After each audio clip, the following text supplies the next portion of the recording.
आराध्य भगवान् ब्रजेशतनय तद्धाम वृन्दावनं रम्या काचिदुपासना व्रजवधूवर्गेण या कल्पिता श्रीमद्भागवतं प्रमाणममलं प्रेमा पुमर्थो महान् श्रीचैतन्यमहाप्रभोर्मतमिदं तत्रादरो न पर।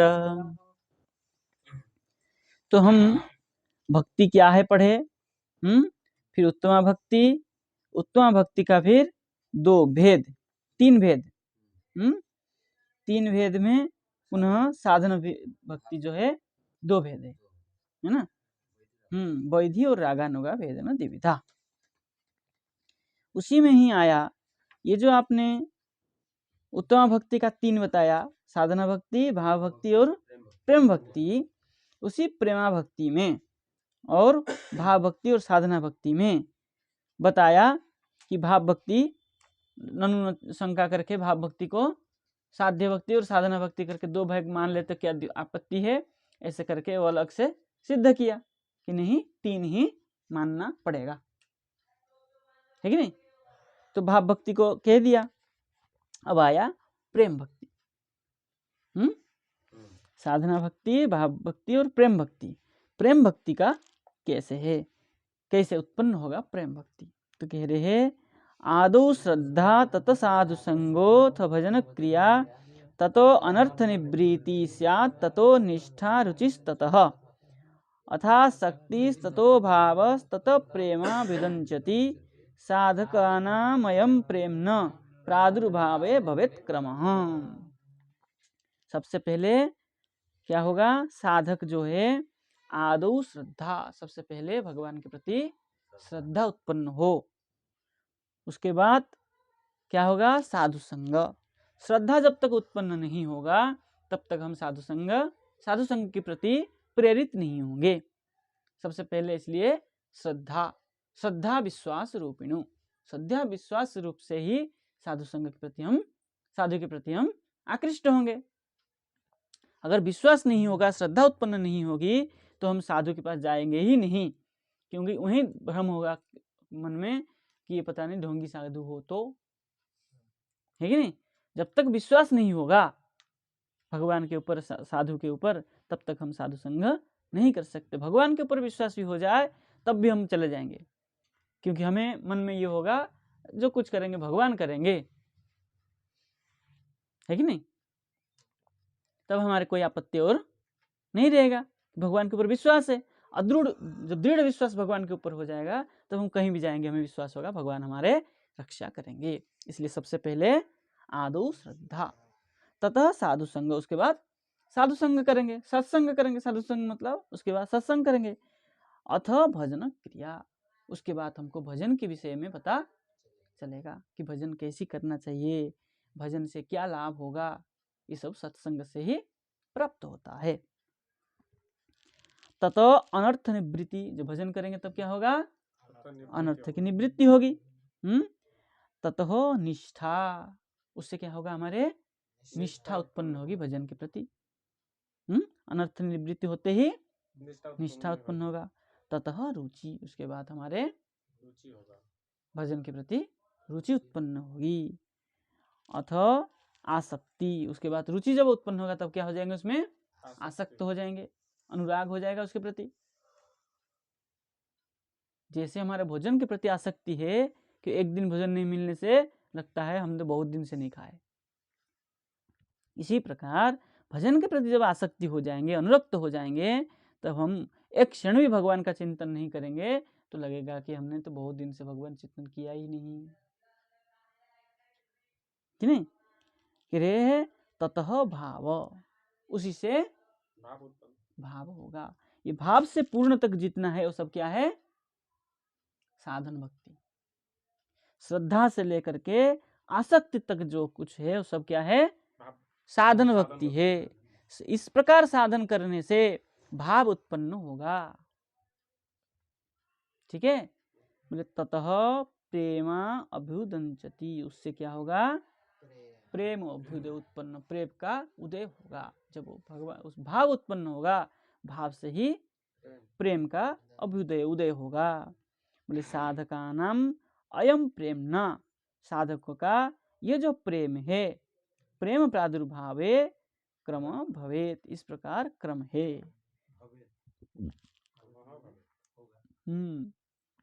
है विधि वाक्य है, क्रम भवेत, इस प्रकार क्रम है। प्रेम का जो आविर्भाव है, सबसे पहले साधन भक्ति, उसके बाद भाव भक्ति, उसके बाद प्रेम भक्ति। ठीक है, स्पष्ट है ये तो। टीकाकार लिख रहे हैं अत्र बहुसु अपि क्रमेषु सत्सु, इस प्रकार बहुत क्रम है होने पर भी, पर सप्तमी सत्सु प्रायिकम एकम, प्रायिकम, हाँ चलिए, प्रायः एकम क्रम आह, प्रायिकम एकम मतलब साधारणतः क्रमम आह, क्रम जो है वो बता रहे हैं। आदौ इति, आदौ श्रद्धा, इस प्रकार क्रम से बताया। और द्वेन श्लोकेन बता, 2 श्लोक से बताया गया है। आदौ प्रथम साधु संगे, है ना, आदौ श्रद्धा, श्रद्धा के बाद साधु संग, साधु संगे आदौ श्रद्धौ, प्रथम साधु संग, उसके बाद सबसे पहले श्रद्धा उत्पन्न होने पर साधु संग होगा। साधु संगे शास्त्र श्रवण द्वारा, साधु संग में सत्संग के द्वारा, श्रद्धा, है ना, ततः विश्वास, उससे ही विश्वास होगा। ततः श्रद्धानंतरम द्वितीय साधु संग भजन, भजन रीति शिक्षार्थम, शिक्षार्थम, है ना। प्रथम साधु संग से क्या होगा, श्रद्धा उत्पन्न होगी, और द्वितीय साधु संग से भजन की जो रीति है, भजन की जो क्रम है ना, भजन की जो नियमावली है, उस क्या होगा, उससे शिक्षा मिलेगी। उसके बाद भजन निष्ठा, भजने, भजन में निष्ठा, अविक्षेपेण सातत्यम, ठीक है ना, उसके क्या होगा, उस निष्ठा के द्वारा भजन में अविक्षेप, विक्षेप रहित सातत्यम, किंतु बुद्धि पूर्विका यम, जिसका जितना बुद्धि मतलब ज्ञान, जिसका जितना क्या होगा, भजन में ज्ञान होगा, जो जितना भजन के विषय में जान पाएगा, उसी के अनुसार में उसका अविक्षेप रूप से भजन सिद्धि होगी। बोले आसक्तिस्तु स्वारस्य की, आसक्ति कैसी है, बोले स्वारस्य की, आसक्ति मतलब हाँ स्वरस, जो जिस भाव से रस को आस्वादन करता है वो उसी प्रकार के आसक्ति होता है। जैसे कोई रोटी के प्रति आसक्त होता है, कोई चावल के प्रति आसक्त होता है, कोई मिठाई के प्रति आसक्त होता है, जिसको जिस प्रकार की रस पसंद है, कोई नमकीन के प्रति आसक्त होता है भोजन में, उसी प्रकार कोई भगवान को पुत्र रूप में आसक्त हो जाता है, कोई भगवान को पति रूप में आसक्त होता है, कोई भगवान को प्रेमिक रूप में आसक्त होता है, कोई भगवान के पत्नी रूप में आसक्त होता है कि नहीं, कि मैं भगवान की पत्नी हूँ, कोई दासी रूप में आसक्त होता है, कोई दास रूप में, कोई सेवक रूप में, कोई सखा रूप में, है कि नहीं, जिस प्रकार के स्वरस अपने अपने रस के अनुसार आसक्त होते हैं। एतेन निष्ठा शक्ति और भेद ज्ञेय, इस प्रकार निष्ठा जो है आसक्ति रूप में जानना चाहिए। प्रत्येक व्यक्ति का भिन्न भिन्न निष्ठा है कि नहीं। कोई भगवान को ईश्वर रूप में आराधना करता है, कोई भगवान को पुत्र रूप में आराधना करता है, ये मेरा पुत्र है। कोई कोई मातृ रूप में और कोई कोई पितृ रूप में, कोई हाँ वात्सल्य जो है, कोई मातृ रूप में, कोई यशोदा रूप में सेवा करता है, कोई नंद रूप में सेवा करता है। दोनों ही पुत्र मानते हैं लेकिन भिन्न है। कोई कोई देवकी भाव से आराधना करता है, कोई कोई वसुदेव भाव से आराधना करता है। हाँ, तो सखा भी सब सखा अलग अलग है, ठीक है ना। सखी भी उसी प्रकार का ही है। हमारे यहाँ तो गोपी भाव है, तो हमारे यहाँ तो राधा कृष्ण दोनों का ही उपासना है, तो हमारे यहाँ भिन्न है उपासना। तो हाँ, द्वारका में अलग है, साकेत में अलग है कि नहीं, वैकुंठ में अलग है, सबका अलग अलग है।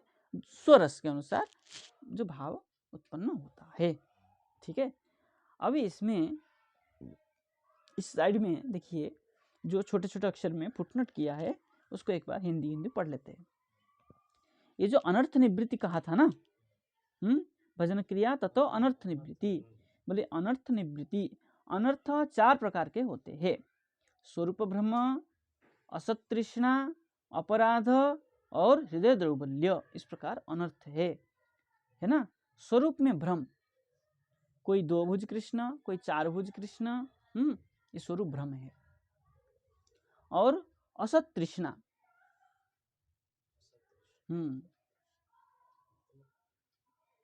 तृष्णा भगवान का जो चाहना है, भगवान को छोड़कर दूसरे वस्तु जाना असत।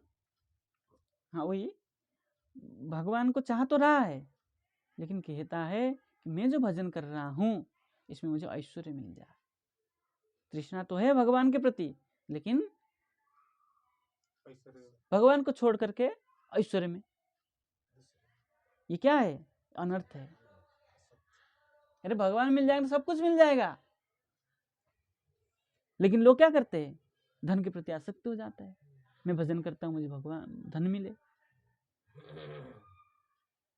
श्री सूक्त पढ़िए, है कि नहीं? क्या नाम है और एक शंकराचार्य जी का? अन्नपूर्णा। अरे नहीं, कनकधरा, कनकधरा स्तोत्र, ये सब पढ़िए। लेकिन किस लिए? भगवान मिलेंगे, राधा रानी की कृपा प्राप्ति के लिए, दर्शन प्राप्ति के लिए पाठ करिए, तब तो सार्थक है। नहीं तो क्या है? अनर्थ है। श्री सूक्त, कनकधारा स्तोत्र आदि पाठ से भी अनर्थ निवृत्ति होती है, भगवान मिलते हैं। गोपाल सहस्त्रनाम पाठ करिए, लेकिन लक्ष्मी के लिए नहीं, भगवत प्राप्ति के लिए। उसमें लिखा है गोपाल सहस्त्रनाम महात्म्य में, क्या है? आया ना महात्म्य में, उसमें क्या अपुत्रिक पुत्र प्राप्ति थे, ऐसे कुछ लिखा है उसमें। चलिए, तो इस प्रकार जो है ये सब क्या है? असत तृष्णा है, अपराध। अपराध भी हो जाता है, सेवा अपराध। भगवान की सेवा कर रहे थे, तो सेवा करते करते क्या किए? पहले आया, भगवान की सेवा करते हुए भी अपराध हो गया। यशोदा मैया का दूध के प्रति है, तो भगवान के लिए दूध गर्म कर रही थी, है कि नहीं? लेकिन भगवान को उतार करके दूध पिलाना छोड़ करके दूध को बचाने चली गई। भगवान नाराज हो गए। भगवान असंतुष्ट होना ही अपराध है।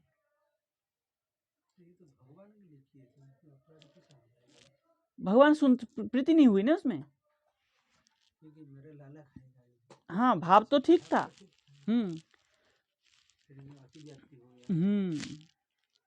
और हृदय दौर्बल्य, पता नहीं भगवान की पूजा कर रहा हूँ, भगवान मिलेंगे या नहीं मिलेंगे। हृदय दुर्बलता है, दृढ़ विश्वास नहीं है उसमें। नहीं, मैं भगवान को सेवा कर रहा हूँ, भगवान को चाह रहा हूँ, भजन कर रहा हूँ, भगवान मुझे अवश्य मिलेंगे, आज नहीं तो कल मिलेंगे। ये हृदय दुर्बलता, इस प्रकार की जो अनर्थ है, इस सबसे निवृत्त हो जाती है। जब भजन करेंगे ये सब निवृत्त हो जाता है। देखिए, बता दिया है स्वरूप भ्रम क्या है। स्वरूप भ्रम भी 4 प्रकार का है। बोले स्वतत्व जीव स्वरूप का भ्रम, परतत्व में भ्रम, साध्य साधन तत्व में भ्रम, माया तत्व में भ्रम। ठीक है ना? जो स्वरूप भ्रम है, बोले स्वतत्व जीव स्वरूप का भ्रम है ना, अन्य जीव में ईश्वर का बुद्धि। परतत्व में भ्रम, ईश्वर में भ्रम हो गया। साध्य साधन तत्व में भ्रम, बोले ये जो गुरुजी ने बताया साधन, इसमें जो साध्य कर रहा हूं ये ठीक है या नहीं है पता नहीं, इसमें भ्रम हो गया। और माया तत्व में जगत तत्व, जगत में भ्रम। इस प्रकार जो भ्रम है ये सबसे क्या है? स्वरूप भ्रम है। और देखिए, असत तृष्णा भी 4 प्रकार के। लौकिक भोगों की विविध लालसा, लौकिक भोग की लालसा, है ना, मुझे मठ मंदिर मिल जाए, मेरे पास करोड़ रुपया हो जाए, मैं लाखपति हो जाऊं, ये सब क्या है? लौकिक भोग, स्वर्ग आदि पारलौकिक भोग लालसा, मुझे स्वर्ग मिल जाए, इंद्र बन जाऊं, स्वर्ग की राजा बन जाऊं, ये सब क्या है? पारलौकिक स्वर्ग आदि। मतलब अष्ट सिद्धि और नवनिधि से भी उत्पन्न भोगों की लालसा, है ना, मुझे सिद्धि प्राप्त हो जाए, मैं पानी को दूध बना दूं, दूध को पानी बना दूं, तेल को पानी को तेल बना दूं, तेल को पानी बना दूं, ये सब क्या है? सिद्धि है। ये भी सब क्या है? लालसा है। ये भी सब क्या है? असत तृष्णा। मुक्ति की लालसा, भगवान मुझे इस जन्म से मुक्ति दिला दीजिए, मनुष्य जन्म से मुक्ति दिला दीजिए, मैं और बार बार जन्म मृत्यु के चक्कर में ना पड़ूं, ये सब क्या है? असत तृष्णा। और अपराध, अपराध भी 4 प्रकार है। कृष्ण के प्रति अपराध, कृष्ण नाम के प्रति अपराध, कृष्ण स्वरूप के प्रति, विग्रह आदि के प्रति अपराध, चित्त कण जीवों के प्रति अपराध, है ना, चित्त के कण, चित्त मतलब ईश्वर, ईश्वर के जो कण है जीव, उनके प्रति भी अपराध, जीव मात्र के प्रति अपराध, विग्रह के प्रति अपराध। लोग कहते हैं ना, ये नंबर क्या है? हमारे गुरुचरण बाबा थे, वो कहते थे राधा रमन 1 नंबर, राधाकांत मंदिर 2 नंबर, और ये ठाकुर जो जिनने मुझे खिला पिला के रखा है वो 3 नंबर ठाकुर। मतलब वहां से अगर टाइम मिल जाए तो इनको दंडवत कर लिया जाए, नहीं तो कोई जरूरत नहीं। तो ये भी एक अपराध ही है, विग्रह भगवान के प्रति अपराध है। चित्त मतलब ईश्वर, ईश्वर का कण जीव, चित्त ईश्वर भी है। सचित स्वरूप, सचित स्वरूप ईश्वर है ना, तो चित्त स्वरूप ईश्वर नहीं है, तो ईश्वर का कण जीव नहीं है, चित्त कण मतलब ईश्वर का स्वरूप, ठीक है। और भगवान नाम के प्रति, कुछ लोग होते हैं कहते हैं मेरे राम नाम में प्रति श्रद्धा नहीं है, है ना, नहीं, किसी नाम के प्रति श्रद्धा है उससे कोई अपराध नहीं बनता है, किसी नाम के प्रति अश्रद्धा होना ही अपराध है। आप कहिए मुझे गोविंद नाम के प्रति श्रद्धा ज्यादा है ना, गोपाल के नाम के प्रति अश्रद्धा है, ये कहना ही अपराध है। मुझे गोविंद गोविंद बुलाना अच्छा लगता है,